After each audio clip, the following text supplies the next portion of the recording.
नमस्कार, मैं हूँ सलामत अली खान और आपका स्वागत है आपके अपने यूट्यूब चैनल पर। जैसे कि आरपीएससी सेकंड ग्रेड इंग्लिश की ऑफिशियल आंसर की आ चुकी है और ऐसे में आपके बीच आना बेहद ज़रूरी हो गया है। इसीलिए आज लेट नाइट ही मैं ये वीडियो रिकॉर्ड कर पा रहा हूँ ताकि 22 से 24 के बीच जो आपको टाइम दिया गया है ऑब्जेक्शन लगाने का, उसमें आपको किसी प्रकार की दिक्कत ना आए। हालांकि मैंने पिछला जो वीडियो डाला था वो एक्सपेक्टेड कट ऑफ से संबंधित डाला था और वो कौन से क्वेश्चन थे जो डिलीट होने लायक थे या कुछ क्वेश्चंस को पूछने में क्या आरपीएससी ने गलती की थी, उन सारी चीज़ों को मैंने पिछले वॉल्यूम में डिस्कस किया था।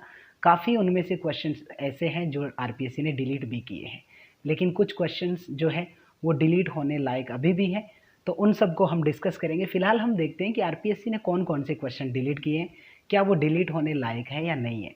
तो सबसे पहले हम बात करते हैं 46 नंबर क्वेश्चन। इसको मैंने आपको बताया भी था कि ये क्वेश्चन डिलीट होने लायक ही है क्योंकि इसका कोई भी ऑप्शन जो है वो सही नहीं है, तो इसमें कोई आपत्ति नहीं है, इसको डिलीट ही होना था। 52 नंबर क्वेश्चन, ये भी स्पोका से संबंधित ही पूछा गया था, इसका भी कोई भी ऑप्शन सही नहीं था, तो ये भी डिलीट होने लायक था और आरपीएससी ने इसे डिलीट किया है। 62 नंबर क्वेश्चन जो इस अनसीन एक्सट्रैक्ट में से लिया गया था, ये क्वेश्चन डिलीट किया गया है। पहली बात तो आरपीएससी ने गलती ये की थी कि स्टेंजा डिवीजन नहीं किया था। अगर थोड़ा सा गैप रख दिया जाता ना तो ऐसे में स्टूडेंट्स को काफ़ी आसानी हो सकती थी स्टेंजा को आइडेंटिफाई करने में। हालांकि शुरुआत की 6 लाइनों का एक स्टेंजा बना है, बाकी 4 लाइन्स के क्वाड्रेंट्स यहाँ पर आपको दिखाई दे सकते हैं। तो इसमें जो क्वेश्चन 62 नंबर डिलीट किया गया है वो इस वजह से डिलीट किया गया है कि पहले स्टेंजा के अंतर्गत दोनों वर्ड जो है वो पर्सोनिफाई हुए हैं, हॉप भी हुई है और रैक ये वर्ड भी पर्सोनिफाई हुआ है क्योंकि इसे कनिंग कहा गया है। हालांकि पिछले वीडियो से पहले बहुत सारे स्टूडेंट्स के मैसेज आए थे, मैं भी इसको इतना ध्यान से नहीं पढ़ पाया था, उसके लिए मैं माफ़ी चाहूँगा। तो ये क्वेश्चन डिलीट होने लायक था और ये डिलीट भी हुआ है। इसे स्टेंजा के हिसाब से डिलीट नहीं किया गया है कि कहीं स्टेंजा क्लासीफाई नहीं किए गए हैं तो इस क्वेश्चन को डिलीट किया गया है क्या। अगर ऐसा होता तो बाकी के जो 65 और 66 नंबर जो क्वेश्चन पूछा गया है उसमें भी स्टेंजा से संबंधित ही पूछा गया है, तो इस लिहाज से इस क्वेश्चन को डिलीट नहीं किया गया है, बल्कि इसमें 2 वर्ड जो है पर्सोनिफाई हुए हैं, इस लिहाज से इसे डिलीट किया गया है। अगला जो 70 नंबर क्वेश्चन जो रेनेसां पीरियड से संबंधित आया था, इसे भी डिलीट किया गया है और ये डिलीट होना चाहिए क्योंकि ह्यूमनिज्म और क्लासिकल एंटीक्विटी ये दोनों ही खासियत है रेनेसां पीरियड की। क्योंकि ग्रीस और रोम की जो कल्चर और सिविलाइजेशन जो है उन दोनों को इसमें रिवाइव किया गया है, तो ये दोनों ही खासियत रेनेसां पीरियड की देखने को मिलती है, तो ये क्वेश्चन भी डिलीट होने लायक ही है। इसके अलावा 125 नंबर क्वेश्चन जिसमें मैच करना था, तो ये क्वेश्चन भी डिलीट होने लायक था, तो ये क्वेश्चन भी डिलीट हो गया है। तो ये तो है वो 5 क्वेश्चन जो आरपीएससी ने डिलीट किए हैं। अब देखिए, डिलीट होने के बाद स्टूडेंट्स कंफ्यूज रहते हैं कि उन्हें नंबर काउंटिंग कैसे करनी है। ये आप अपना कन्फ्यूज़न दूर कर लीजिएगा कि क्वेश्चन डिलीट करने का मतलब ये नहीं है कि वो क्वेश्चन आपका सही है या गलत है, आपको बोनस ही मिलेगा, ये कभी नहीं होता है। बोनस नहीं मिलता है, बल्कि हर क्वेश्चन का वेटेज बढ़ जाता है। जैसे अभी 150 क्वेश्चन 300 नंबर के हैं, इसका मतलब हर क्वेश्चन 2 नंबर का है। अब 5 क्वेश्चन डिलीट होने से 300 नंबर अब 150 क्वेश्चन में डिवाइड नहीं होंगे, बल्कि 145 क्वेश्चन में हो जाएंगे। इसका मतलब जो क्वेश्चन पहले 2 नंबर का था अब वो 2.068 का हो गया है। तो मतलब इन पांचों क्वेश्चंस को दरकिनार करते हुए आपको राइट रॉन्ग करने हैं और जितने राइट बच जाते हैं 1/3 करने के बाद उसको 2.068 से गुणा करके आपको अपने नंबर काउंट करने हैं।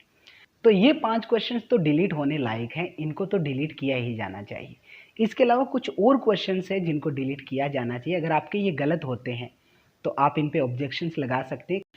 क्वेश्चन नंबर 8 जो है वो ग्रामेटिकली इनकरेक्ट होगा क्योंकि यहाँ पर इट्स को अगर इट्स ही रहने दिया जाएगा तो कोई भी ऑप्शन जो है वो इस सेंटेंस को ग्रामेटिकली सही नहीं कर सकता, और अगर सेंटेंस ग्रामेटिकली सही नहीं रहता है तो उस क्वेश्चन को डिलीट ही करना चाहिए।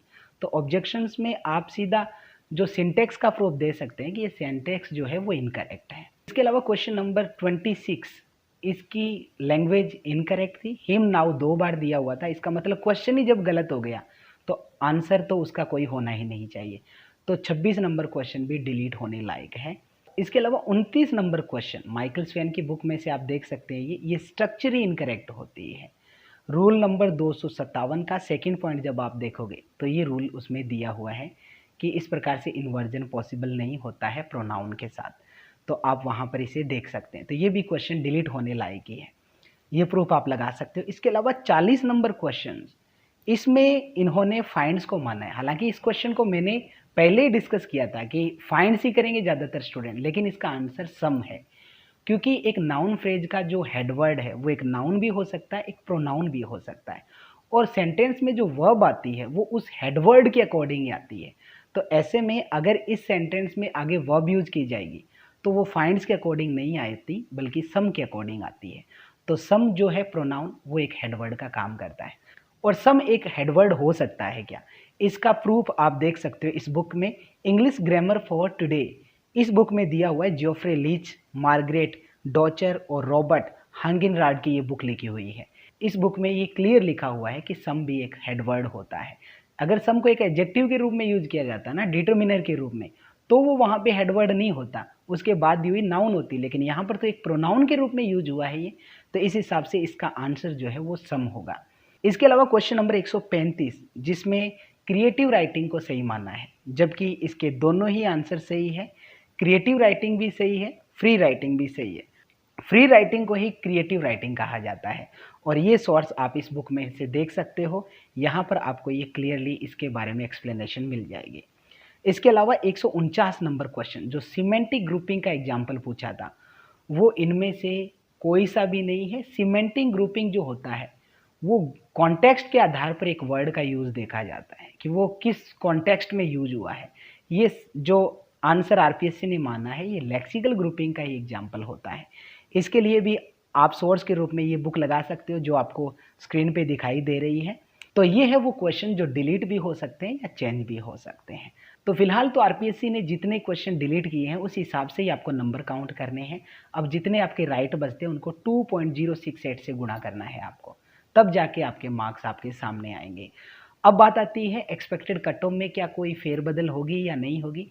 मुझे उम्मीद है कि जितनी मैंने बताई है उतनी ही रहेगी। अब मैं इस वीडियो में कोई एडिट नहीं करने वाला हूँ, क्योंकि उस वीडियो में मैंने जो डिलीट होने वाले क्वेश्चन थे उनको ध्यान में रख के ही जो मेरिट जो थी वो एक्सपेक्ट आपको बताई थी, तो उतनी ही मेरिट रहेगी। अगर आपने वो मेरिट नहीं देखी है तो यहाँ भी स्क्रीन पे आपको शो हो रही है हर कैटेगरी की, या आप पुराना वीडियो जो हमने पूरा एनालिसिस किया है वो भी आप जाके देख सकते हैं। तो फिलहाल जाते जाते आपसे एक ही गुजारिश है कि बिल्कुल टेंशन ना लें, आगे की आगामी तैयारी जारी रखें, फर्स्ट ग्रेड पे अपना पूरा फोकस करें। हमने कोर्स स्टार्ट कर दिया, अगर आप मेरे साथ तैयारी करना चाहते हैं तो आज ही इस ऐप को डाउनलोड कीजिए, जिसका लिंक मैंने इस वीडियो के डिस्क्रिप्शन में दिया हुआ है। पूरी डिटेल स्टडी अगर आप मेरे साथ करके आप लेक्चरर बनने का ख्वाब देख रहे हो तो आप आज ही हमारे कोर्स के साथ जुड़ सकते हैं। और जाते जाते एक अंतिम अपील आपसे ये है कि एक्सपेक्टेड कट ऑफ मैंने जो बता दी है उसके बाद आप मेरे से प्रश्न ना करें कि आपका सिलेक्शन हो सकता है या नहीं हो सकता है, क्योंकि जितनी प्रेडिक्ट की है अगर आप उसमें आते हैं तो आप सेफ है। अगर मैं आपको कह दूं कि भाई 310 से 312 के बीच मेरिट रह रही है और फिर आपके प्रश्न आते हैं कि सर मेरे 315 बन रहे हैं, क्या मेरा सिलेक्शन हो सकता है क्या, तो इसका मतलब जो मैंने इसमें बताया है फिर उसका तो कोई लेना देना ही नहीं है वीडियो का, तो आपको तो फिर पर्सनली हर बात का आंसर देना चाहिए। तो मुझे उम्मीद है कि आप इस प्रकार के क्वेश्चंस आप नहीं पुटअप करेंगे। आपके किसी टॉपिक से संबंधित कोई क्वेरी है तो आप ज़रूर कमेंट बॉक्स में कमेंट करें, ताकि उसका सलूशन हम एक वीडियो के रूप में आपके सामने लेके आ सकें। तो फिलहाल काफ़ी लेट नाइट हो चुकी है, आप भी आराम कीजिए। मिलते हैं एक ऐसी और इन्फॉर्मेटिव वॉल्यूम के साथ, तब तक के लिए दीजिए इजाज़त। शब्बा खैर।